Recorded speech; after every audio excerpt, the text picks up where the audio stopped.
ஓம் நமச்சிவாய. ஓம் குரு பிரம்மா குரு விஷ்ணு குரு தேவோ மகேஸ்வரா குரு சாட்சாத் பரபிரம்மா தஸ்மகே ஸ்ரீ குருவே நமக. Sunlight Astro Multiface media YouTube channel வழியாக தங்களை சந்திப்பதில் மகிழ்ச்சி அடைகிறேன். நாம் பல வருடங்களாக ஜாதகங்கள் பார்த்து வருகிறோம். சுமாராக சொல்லப்போனால் ஒரு 22 வருடங்களாக நான் ஜாதகங்கள் பார்த்து வருகிறேன். பல்வேறு விதமான ஜாதகங்களை பார்த்திருக்கிறேன். பல நபர்கள், பல ஆயிரக்கணக்கான நபர்கள் என்னிடம் ஜாதகம் பார்த்து பலனடைந்திருக்கிறார்கள். அந்த அனுபவத்தில் நாம் பார்த்த பல்வேறு ஜாதகங்களில் சில ஜாதகங்கள், குறிப்பிட்டு சொல்லும்படியான சில ஜாதகங்கள் நம்முடைய மனதிற்குள் இருக்கிறது, என்னுடைய குறிப்பிலும் இருக்கிறது. அவ்வாறாக சில அதிசயத்தக்க ஜாதகங்கள், அதாவது வாழ்க்கையில் நாம் எல்லோருமே ஜாதகம் ஏன் பார்க்கிறோம், எதற்காக பார்க்கிறோம் என்றால், வாழ்க்கையில் எவ்வாறு இருக்கப் போகிறோம். குறிப்பிட்டு சொல்லப்போனால் ஒரு 5 விஷயங்கள் தான். நாம் எவ்வாறு வாழப்போகிறோம், எவ்வாறெல்லாம் நாம் நம்முடைய வாழ்க்கையை உயர்த்தி கொள்ளப் போகிறோம், எந்த அளவில் உயர்வோம், நம்முடைய மனைவி மக்கள் நமக்கு எவ்வாறு அமைவார்கள், குடும்பம் எவ்வாறு அமையும், கௌரவம் புகழ் செல்வாக்கு எவ்வாறு இருக்கும். இவ்வளவுதான். எங்கே சுற்றி எங்கே வந்தீங்கனாலும் மொத்தத்தில் ஒரு 5 விஷயங்களில் எல்லாமே அடங்கிடும். அதுக்கு தான் நம்ம ஜாதகங்கள் பார்க்குறோம். அதுபோல் தான் ஒரு ஜாதகரை தேடி பல பேர் போகிறாங்க, ஜாதகம் பார்க்குறாங்க, பலன்கள் தெரிந்து கொள்கிறாங்க. என்ன சொல்ல வரேன்னா, நாம் எந்த ஒரு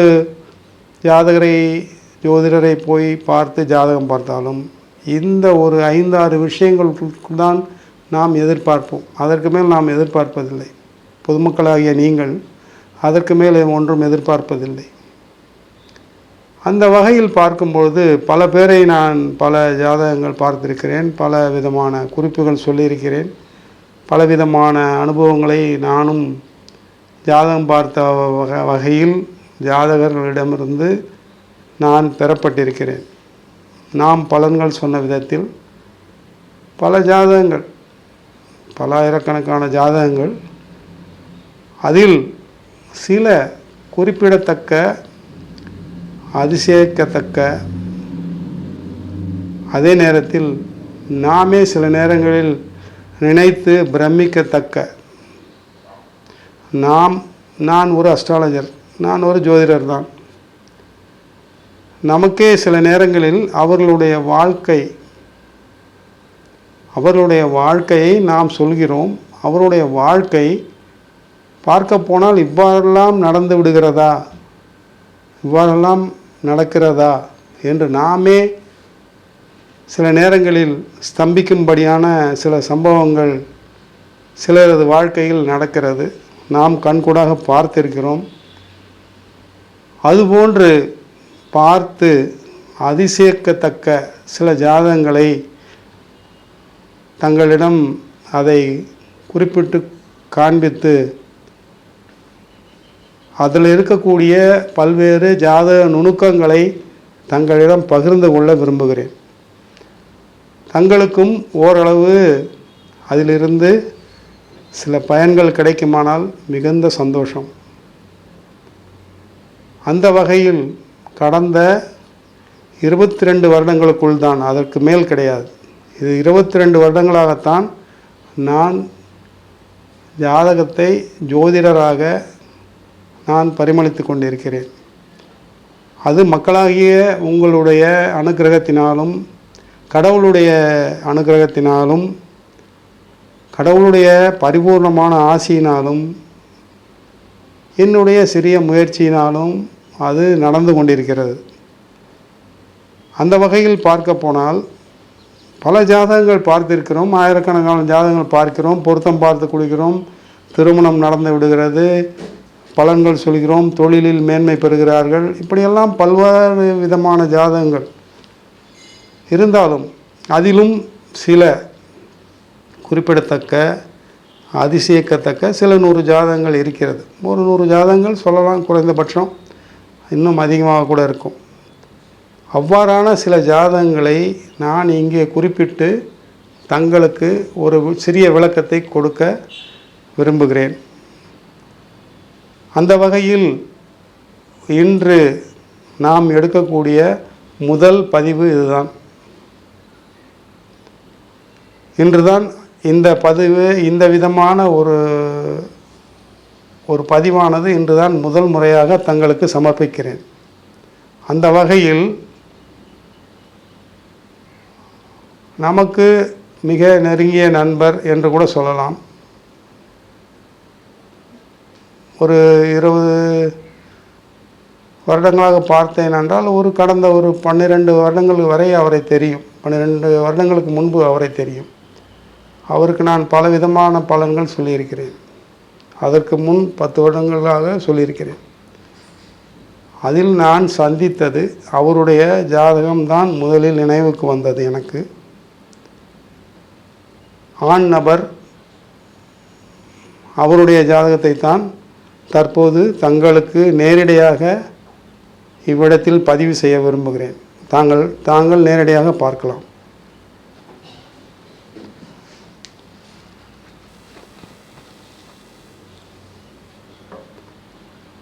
அதாவது அந்த ஆண் நபருடைய வயது 52. அவருடைய தேதி பெயர் குறிப்பிட விரும்பவில்லை.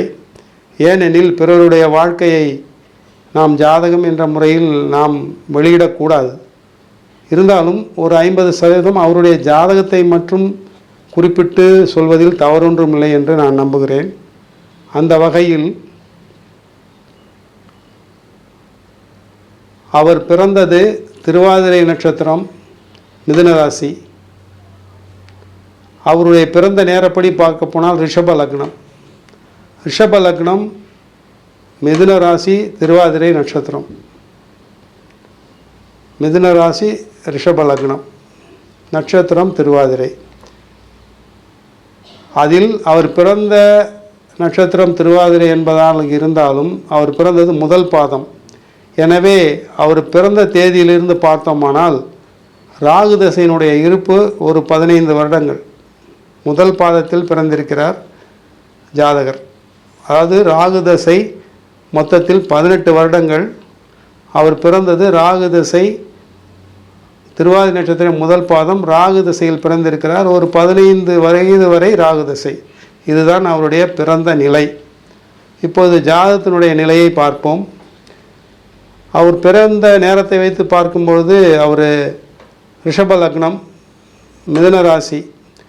லக்னத்தில் கிரகங்கள் இல்லை. 2இல் சந்திரன், 3, 4 இடம் காலி, 5இல் குரு. பூர்வ புண்ணியஸ்தானம், புத்திரஸ்தானம் என்ற இடத்தில் குரு பகவான். 6ஆம் வீட்டில் சனி பகவான், ராகு. சனி உச்சம், ராகு சேர்க்கை. லக்னத்துக்கு 7ஆம் வீட்டில் செவ்வாய். தன்னுடைய சொந்த வீட்டில் ஆட்சி பலன் பெறுகிறார் செவ்வாய். அதை தவிர இவருடைய லக்னாதிபதி என்று சொல்லக்கூடிய சுக்கிரன் 11ஆம் வீட்டில் லாபஸ்தானத்தில் உச்சமடைகிறார். இதுதான் ஹைலைட் இந்த ஜாதகத்தில். அதே நேரத்தில் லக்னம் 2, 3, 4 லக்னத்திலிருந்து என்ன வருகின்ற 4ஆம் வீட்டு அதிபதி சுகஸ்தானாதிபதி என்று சொல்லக்கூடிய சூரியனும் லாபஸ்தானமான 11ஆம் வீட்டில் வீற்றிருக்கிறார் சுக்கிரனுடன் இணைந்து. அதை தவிர லக்னத்திற்கு 2ஆம் அதிபதி, ராசியாதிபதி, பஞ்சமாதிபதி என்று சொல்லக்கூடிய புதன், 5ஆம் வீட்டு அதிபதியான புதன் 1, 2, 3, 4, 5 5க்கு அதிபதி புதன், 2க்கு அதிபதி புதன் 11ஆம் வீட்டில் வீற்றிருக்கிறார். இதுதான் அவருடைய கிரகநிலை. 12இல் கேது, 6இல் ராகு, 12இல் கேது. இதுதான் ராகு கேதுவனுடைய நிலை. இதில் நான் குறிப்பிட்டு சொல்ல விரும்புவது என்னவென்றால், இந்த ஜாதகர் பிறந்தது ஒரு மிகப்பெரிய குடும்பத்தில். கிட்டத்தட்ட அவர்கள் 9 பேர் குடும்பத்தில் இவர் பிறந்திருக்கிறார். இவர் பிறந்தது முதல் 15 வயது வரை பள்ளிக்கு சென்றிருக்கிறார். ஒரு 16 வயது வரை பள்ளியில் தொடர்ந்து படித்திருக்கிறார். அவ்வளவுதான். படிப்பு அங்கு தடைப்பட்டு விட்டது. என்ன காரணம் என்று கேட்டீர்களானால், அதாவது ரிஷப லக்னத்துக்கு அஷ்டமாதிபத்திய தோஷத்தை பெறுகிறார் குரு பகவான். குரு பகவான் 8 குடையவன், அஷ்டமாதிபதி. அந்த அஷ்டமாதிபதி இந்த ஜாதகத்தில் 5ஆம் வீட்டில் அமர்ந்திருக்கிறார். 5ஆம் வீட்டில் அமர்ந்தது மட்டுமல்லாமல் ரிஷப லக்னத்தை பார்வையிடுகிறார். ரிஷப லக்னத்துக்கு அதிபதி சுக்கிரன் உச்சமடைந்திருக்கிறார் 11ஆம் வீட்டில்.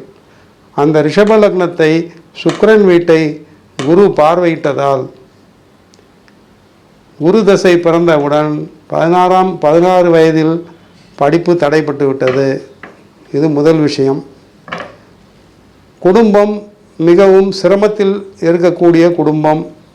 எனவே வேலைக்கு செல்ல வேண்டிய கட்டாயம். ஒரு எளிய ஒரு வேலை, அந்த வயதில் பார்த்து போனால், நான் அவர் சந்திக்கின்ற வயதில் பார்க்க போனால் மாதத்திற்கு ஒரு 500 ரூபாய் தான் சம்பளம்.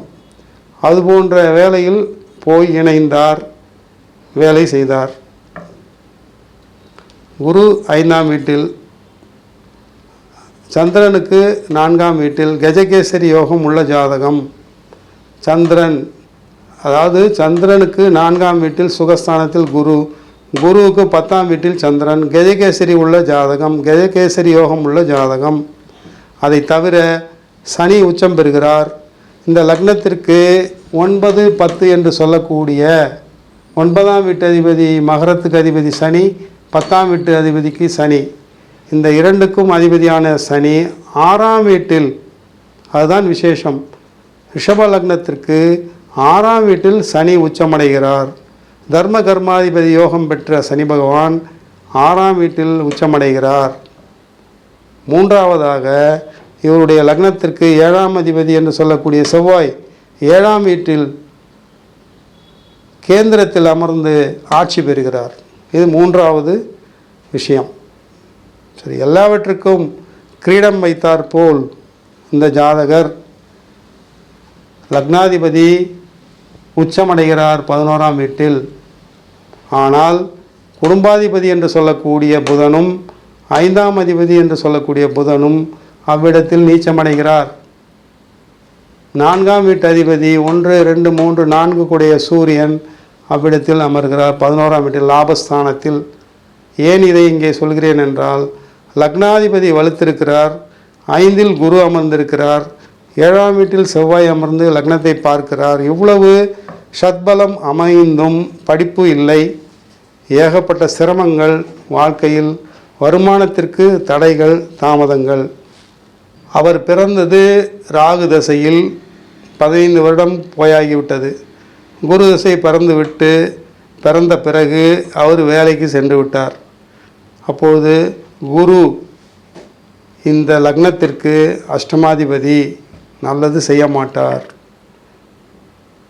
பிறக்கும் போதே கஷ்டமான சூழ்நிலையில் பிறந்ததால், பிறந்து இந்த ராகு தசையில் படிப்பு மட்டும்தான் முடிக்க முடிந்தது.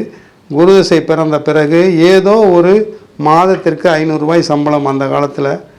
அதுபோன்று ஒரு சாதாரண வேலைக்கு சென்ற மனிதர் அவர். சரி, குரு என்ன செய்வார்? 15, ஒரு 16, 31 வயது வரை குரு தசை. குரு தசை என்ன செய்திருக்கும் என்று தாங்கள் நினைக்கிறீர்கள் என்று பார்த்தோமானால், இந்த ஜாதகத்தில் அஷ்டமாதிபத்திய தோஷம் பெறுவதால் ரிஷப லக்னத்திற்கு 8 குடையவன் குரு, அந்த தசை நடைபெற்றதால் மிகுந்த கஷ்டம். இரவு பகல் பார்க்காமல் உழைத்திருக்கிறார். இரவு பகல் பார்க்காமல் உழைப்பு உழைப்பு உழைப்பு. ஒரு 24 மணி நேரத்தில் 16 மணி நேரம் உழைத்திருக்கிறார் அந்த மனிதர். என்னிடம் அவர் சொல்லியிருக்கிறார். ஆனால் வெறும் சம்பளம்தான் அவருக்கு கிடைத்தது. இவ்வாறாக வாழ்க்கை சென்று கொண்டிருக்கும் பொழுது, சரியாக சொல்லப்போனால் இதே குரு தசையில் ஒரு 8 வருடங்கள் கழித்த பிறகு, ஒரு 15, ஒரு 8, 23 வயதுக்கு பிறகு, 23 வயதுக்கு பிறகு இவருக்கு வேலை செய்து கொண்டிருக்கின்ற இடத்திலிருந்து மற்றொரு இடத்தில் வேலை மாறுகிறது.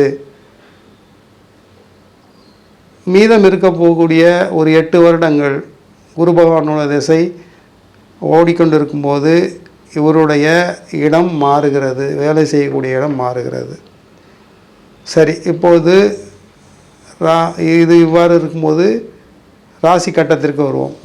அதாவது இதில் விசேஷம் என்னவென்றால், லக்னம் முதலில் சொல்லிவிட்டேன், லக்னத்துக்கு 5இல் குரு, பஞ்சமஸ்தானத்தில் குரு, லக்னத்திற்கு பார்வை, சுபர் சுப லக்னத்தை பார்க்கும்போது சுபம்தான் நடக்கும். ஆனால் இதுவரை நடக்கவில்லை. அடுத்து 6ஆம் வீடு ருணரோக சத்ருஸ்தானம், 1, 2, 3, 4, 5, 6. 6ஆம் வீட்டில் ராகு, 6இல் ராகு, 12இல் கேது. பகைவர்களே கிடையாது, எதிர்ப்புகளை வெல்லக்கூடிய ஜாதகம். அதே 6ஆம் வீட்டில் சனி உச்சம் பெறுகிறார். இதுதான் இந்த ஜாதகத்திற்கு மகுடம் வைத்தாற்போல். லக்னாதிபதி ரிஷப லக்னம், ரிஷப லக்னத்திற்கு 9, 10 கூடைய சனி 6ஆம் வீட்டில் வலு பெறுகிறார், உச்சம் பெறுகிறார். அதே நேரத்தில் 7ஆம் அதிபதி என்று சொல்லக்கூடிய கடத்திரஸ்தனாதிபதி ஆட்சி பெறுகிறார். மனைவியுடைய ஸ்தானம் மிக வலிமையாக இருக்கிறது. 2வது 6இல் ராகு, 12இல் கேது. பகைவர்களே கிடையாது. அப்படி எதிரிகள் முளைத்தார்களானால் அவர்கள் அழிந்து விடுவார்கள். அதுதான் இந்த ஜாதகத்தினுடைய பலன். லக்னாதிபதி 11ஆம் வீட்டில் உச்சமடைந்திருக்கிறார். அதே நேரத்தில் அந்த இடத்தில் புதன் நீச்சமடைந்திருக்கிறார். அந்த நீச்சமடைந்ததற்கான பலன் இந்த சனி தசைக்கு பிறகு புத தசையில் கிடைக்கப் போகிறது. அதை பொறுத்திருந்து பார்ப்போம். இவ்வாறாக இந்த ஜாதகர் போராடுகிறார். 23 வயதில் இவருக்கு சம்பள உயர்வு கிடைக்கிறது. ஓரளவு 500 ரூபாயிலிருந்து ஒரு 2000 ரூபாய் சம்பளம் பெறுகிறார். அப்போதும் சம்பளம்தான். ஆனால் தொழில் அனுபவம் பெறுகிறார் ஜாதகர். தான் செய்து கொண்டிருக்கிற தொழிலில் ஒரு 7-8 வருடங்கள் அனுபவம் பெறுகிறார். இவ்வாறாக அனுபவம் கூடும்போது இவர்களை அந்த துறையில் இருந்த முதலாளிகள் வேறொரு இடத்திற்கு வேலைக்கு அழைக்கிறார்கள். அங்கு 2000 ரூபாய் சம்பளம். இவ்வாறாக அந்த மாற்றிய, அதாவது தொழில் மாறிய இடத்தில் அதே தொழில் செய்து கொண்டிருக்கிறார்.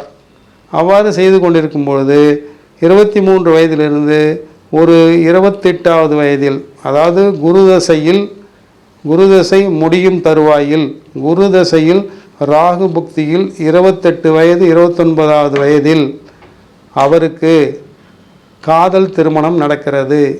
திருவாதிரை நட்சத்திரம், சந்திரன். முதல் காரணம் சந்திரன் ராகுவுடன் சம்பந்தம் பெற்றிருக்கிறார். 2வது காரணம் 7இல் செவ்வாய், லக்னத்துக்கு பார்வை. சந்திரன் முதல் காரணம், 2வது காரணம் செவ்வாய். 3வது காரணம் சுக்கிரன் உச்சம், லக்னாதிபதி சுக்கிரன் உச்சம். சந்திரன் செவ்வாய் சுக்கிரன், சந்திரன் செவ்வாய் சுக்கிரன், இந்த 3 கிரகங்கள் தான் காதல் திருமணத்திற்கு அதிகாரிகள். இந்த 3 கிரகங்களும் வலுத்திருக்கிறது இந்த ஜாதகத்தில். 8வது வயது முடிந்து 29வது வயதில் இவர் காதல் திருமணம் புரிகிறார். அப்பொழுது வயது பார்த்தீர்களானால் 28 அல்லது 29 அந்த வயதில் காதல் திருமணம் புரிகிறார். சரியாக 29வது வயது முடிகிற தருவாயில் இவர் வேலை செய்து கொண்டிருக்கிற இடத்தில் இங்குதான் வாழ்க்கையில் அவருக்கு திருப்பம் ஏற்படுகிறது. சரியாக 29வது வயதில் அவர் வேலை செய்து கொண்டிருக்கின்ற இடத்தில் அந்த முதலாளிக்கு உடல்நலம் சரியில்லாமல் படுத்து விடுகிறார். எனவே அந்த முதலாளி இந்த நபரை அழைத்து தான் செய்து கொண்டிருக்கிற தொழிலை நீயே எடுத்து நடத்து என்று கூறுகிறார். அவ்வாறு கூறும்போது சரி என்று இவர் எடுத்து நடத்தும்போது ஒர்க்கிங் பார்ட்னர் என்று சொல்வார்கள். அதாவது அந்த முதலாளிக்கு 75%, இவருக்கு ஒர்க்கிங் பார்ட்னராக சேர்த்து 25% லாபம் தருகிறார். அவருடைய லாபத்தில் 25% லாபத்தை இவருக்கு தருகிறார் முதலாளி. இவ்வாறாக ஒரு 2 வருடம் ஓடுகிறது. சரியாக 15, 16, 31 வயது, 28, 29 வயதில் இந்த வாய்ப்பு கிடைக்கிறது. 31 வயதில் குரு தசை முடிந்து சனி தசை ஆரம்பம்.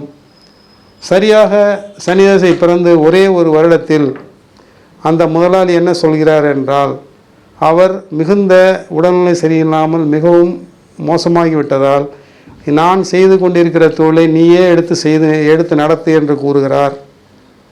அதற்கு சில மூலதனம் கிடைக்கிறது, உதவி கிடைக்கிறது. சரி என்று இவரே எடுத்து அந்த தொழிலை தன்னிச்சையாக தொழிலை எடுத்து நடத்துகிறார். முதலாளிக்கு இவருக்கு தற்போது 75% லாபம், முதலாளிக்கு 75% லாபம் இவர் பார்த்து தருகிறார். இவர் முதலாளியாகி விடுகிறார். இந்த சனிதசை என்ன செய்கிறது என்றால், சனிதசை பிறந்து ஒரே ஒரு வருடத்தில் 32வது வயதில் இந்த சனி பகவான், அதாவது இந்த லக்னத்திற்கு இதுதான் மகுடம், ரிஷப லக்னத்திற்கு தர்ம கர்மாதிபதி என்று சொல்லக்கூடிய 9, 10 கூடிய சனி 6ஆம் வீட்டில் உச்சம் பெற்று அமைவதால் 6ஆம் இடம் ருண ரோக சத்ருஸ்தானம், சத்ருக்களை ஜெயிக்கக்கூடிய இடம் 6ஆம் இடம். அந்த இடத்தில் அமர்ந்து உச்சம் பெறுவதால் சனி பிறந்து ஒரு வருடத்தில் இவரை முதலாளியாக்குகிறது. இவர் வேலை செய்து கொண்டிருக்கின்ற இடத்திலேயே அவர் முதலாளி என்று இருந்த இடத்தில் இவர் முதலாளி ஆகிறார். அவருக்கு அந்த ஒரு நன்றி கடனாக ஒரு 25% லாபம் தருகிறார். இவ்வாறாக இவர் முதலாளியாகி சனி தசை பிறந்து ஒரே ஒரு இடத்தில் முதலாளியாகி விடுகிறார். அதற்கு பிறகு 18 வருடங்கள், கிட்டத்தட்ட 50 வயது வரை இவர் இந்த சனி தசை இவரை இயக்குகிறது. சனி 6ஆம் வீட்டில் உச்சம். ஒரு 2-3 வருடங்கள் கொடுக்கிறார். அந்த முதலாளி இறந்து விடுகிறார். அதன் பிறகு அந்த முதலாளி இறந்து விடுகிறார். உடனே ஒரு நன்மதிப்பாக இந்த சனி ராகு சேர்க்கை ஒன்று சொல்லிவிடுகிறேன். 6ஆம் வீட்டில் சனி உச்சம் பெற்று ராகு சேரும்போது சனியும் ராகுவும் மிக உற்ற நண்பர்களாக இருப்பதால் இந்த ராகு இவருக்கு செயல்பட ஆரம்பித்து விடுகிறது. சந்திரன் அமர்ந்திருப்பது ராகுனுடைய நட்சத்திரம் திருவாதிரை. எனவே ராகுவும் வேலை செய்ய ஆரம்பித்து விடுகிறது. சுக்கிரனுக்கும் ராகுவுக்கும் நெருங்கிய நட்பு உண்டு. லக்னாதிபதிக்கு ராகு நட்பு. லக்னாதிபதி உச்சம், 11ஆம் வீட்டில் உச்சம். எனவே இவருக்கு அனைத்து விதத்திலும் பலம் கூடி விடுகிறது. இவர் பெரிய முதலாளியாகி விடுகிறார். 3 வருடத்தில் அந்த அவர் வேலை செய்து கொண்ட முதலாளி அந்த ஸ்தாபனத்திற்குரியவர் இறந்து விடுவதால் இவர் அந்த இடத்தை மாற்றி விடுகிறார். தொழில் மாற்றம் ஏற்படுகிறது. சரியாக சொல்லப்போனால் 33வது வயதில், அதாவது சனி தசையில் சுயபுக்தி முடிந்து 3 வருடம் சுயபுக்தி முடிந்து புதபுக்தி, சனி தசையில் புதபுக்தி பிறக்கும் பொழுது இவர் தன்னிச்சையாக இடம் வாங்கி தொழில் ஸ்தாபனம் கட்டி தனித்துவமான முதலாளி ஆகிவிடுகிறார். இதுதான் இந்த கிரகங்களின் விந்தையான ஒரு செயல். இவ்வாறாக அவர் ஒரு பெரிய முதலாளியாகி 33 வயது முதல் கிட்டத்தட்ட ஒரு 18 வருடங்கள் 50 வயது வரை கொடிகட்டி பறக்கிறார். நீங்கள் நம்ப மாட்டீர்கள், இந்த 17 வருட வாழ்க்கையில் அவர் தொழில் செய்து சம்பாதித்த சொத்தின் மதிப்பு 100 கோடிக்கு மேலே இருக்கும். 100 கோடி, 1 கோடி, 1 கோடி 2 கோடி அல்ல, 100 கோடி. 100 கோடியை சம்பாதிக்கிறார் இந்த 50 வயதிற்குள். சரி, கொடிகட்டி பறக்கிறார். இவருடைய புகழ் அந்த தொழில் செய்து கொண்டிருப்பவர்களிடம் கொடிகட்டி பறக்கிறது. இவர் பெயர் பெரிய அளவில் ஒரு விஐபி ஆகி விடுகிறார். என்னுடைய கணக்கு ஒரு 100 கோடி. ஆனால் எவ்வளவு என்று எனக்கு தெரியாது அதற்கு பிறகு. ஆனால் இடையிடையில் நான் சொல்வேன், 50 வயதுக்கு பிறகு புதன் தசை பிறக்கிறது. லக்னத்திற்கு 2ஆம் அதிபதி புதன், 5ஆம் அதிபதி புதன், பஞ்சமஸ்தானாதிபதி புதன் நீச்சமடைகிறார் 11ஆம் வீட்டில். 11ஆம் வீட்டில் நீச்சமடைகின்ற புதன் தசை பிறக்கிறது 51வது வயதில். புத தசை சுயபுக்தி. இவருக்கு படிப்படியாக 100 கோடி ரூபாய் அளவு இவர் சம்பாதித்தாலும் படிப்படியாக இவருடைய தொழிலானது கொஞ்சம் நசிந்து விடுகிறது, குறைந்து விடுகிறது. இவருக்கு உடல்நலம் பாதிக்கிறது. இதை தவிர வேறொரு பெரிய குறை ஒன்று இருக்கிறது. இந்த லக்னத்திற்கு 5ஆம் இடத்தில் குரு அமர்ந்ததால் காரகோ பாவனாஸ்தி என்று சொல்வோம். அதாவது புத்திர காரகன் என்று சொல்லக்கூடிய குரு பகவான் புத்திரஸ்தானத்திலேயே அமர்ந்ததால் அவருக்கு புத்திரர்கள் இல்லை. எனவே இவருக்கு புத தசையில் நீச்சமடைந்த புதனால் இவருக்கு புத தசையில் இறங்கு முகம் ஆரம்பித்து விடுகிறது. ஒரு 52 வயது வரை அவர் நன்றாக இருந்தார். 53 வயது இருக்கலாம் ஓரளவு. 53 அதற்கு பிறகு எனக்கு தொடர்பில்லை. 53 வயதுக்கு பிறகு அவர் ஒரு பெரிய என்ன சொல்கிறது, ஹார்ட் அட்டாக்னு சொல்லுவாங்க இல்லையா,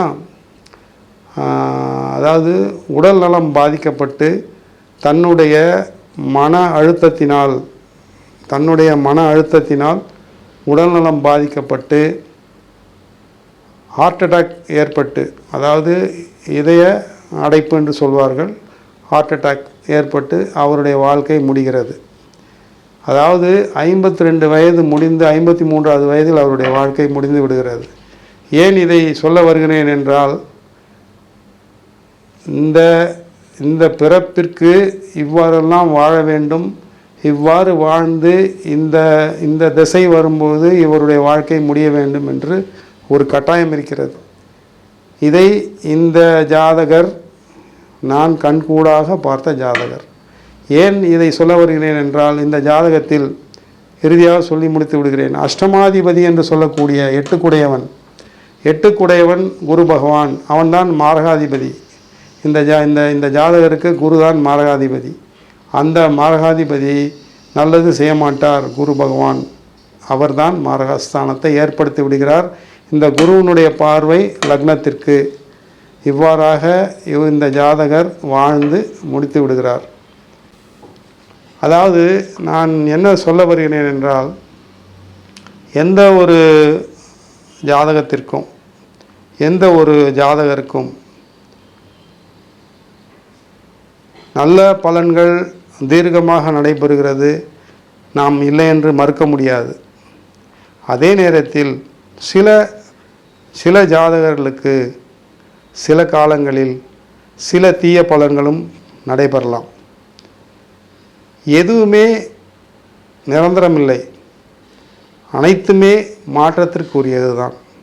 என்னை பொறுத்தவரை ஒரு ஜோதிடராக இருந்து பேசும் பட்சத்தில், இப்பொழுது தங்களுக்கு கண்முன்னேயே ஒருவருடைய ஜாதகத்தை விளக்கினேன். இது வெறும் ஏட்டு சுரைக்காய் அல்ல. நாம் வாழ்க்கையில் சந்தித்த நபர், நான் ஜாதகம் பார்த்த நபர் நேரடியாக. எனவே இவ்வாறெல்லாம் ஜாதகத்தில் கிரகங்கள் விளையாடுகின்றன. ஒருவருடைய ஜாதகத்தில் எதையுமே நாம் தீர்மானிப்பதல்ல. நாம் என்றால் எங்களை போன்ற ஜோதிடர்கள் அனைத்தையும் தீர்மானிப்பதல்ல. ஏற்கனவே பிறக்கும் போதே ஒரு நபரானவர் தீர்மானிக்கப்பட்டு தான் பிறக்கிறார், இப்பூலோகத்தில் பிறக்கிறார். ஆனால் அதை நாம் ஜாதக வடிவில் நாம் பலன்களை கூறுகிறோம். இவ்வளவுதான் நம்முடைய கடமை. எனவே இந்த வகையில் இந்த ஜாதகர் பற்றி இந்த விளக்கத்தை தங்களுக்கு கூறியுள்ளேன். இந்த ஜாதக ரீதியாக நான் சொந்தமாக எதுவும் கூறுவதற்கு ஒன்றுமில்லை. ஜாதக ரீதியாகத்தான் அனைத்தும் இதில் கூறியிருக்கிறேனே தவிர என்னுடைய சொந்த கருத்து ஏதும் கிடையாது இதில். எனவே இந்த பார்த்து புரிந்து கொள்ளுங்கள். ஜாதகத்தில் பல்வேறு விஷயங்கள் இருக்கின்றன, பல்வேறு சந்தேகங்கள் தங்களுக்கு எழும், பல்வேறு விதமான பிரச்சனைகளும் தங்களுக்கு மனதில் தோன்றும். எதுவாக இருந்தாலும் சரி, எந்த பிரச்சனைகளாக இருந்தாலும் சரி, நல்லதாக இருந்தாலும் தீங்காக இருந்தாலும் சுபமாக இருந்தாலும், எல்லா விஷயங்களும் எல்லா பலன்களும் அனைத்து விஷயங்களுமே மாற்றத்திற்கு உட்பட்டது தானே தவிர எதுவுமே நிரந்தரமல்ல. 9 கிரகங்களுக்கு முன் எதுவுமே நிரந்தரமல்ல, அனைத்துமே மாற்றத்திற்கு உட்பட்டது தான் என்பதை ஜோதிடத்தின் மூலம் என்னை பொறுத்தவரை நான் புரிந்து கொண்டிருக்கிறேன். தாங்களும் புரிந்து கொள்வீர்கள் என்று நம்புகிறேன். பார்த்து கொள்ளுங்கள், பார்த்து செயல்படுங்கள். மீண்டும் வேறொரு ஜாதகத்துடன் தங்களை சந்திக்கிறேன். நன்றி. வணக்கம். சன்லைட் அஸ்ட்ரோ சேனலுக்கு லைக் பண்ணுங்கள், ஷேர் பண்ணுங்கள், சப்ஸ்கிரைப் பண்ணுங்கள், பெல் ஐக்கானை கிளிக் பண்ணுங்கள். அப்போ தான் நாங்கள் போடுற எல்லா வீடியோஸும் உங்களுக்கு நோட்டிஃபிகேஷன்ஸாக வரும்.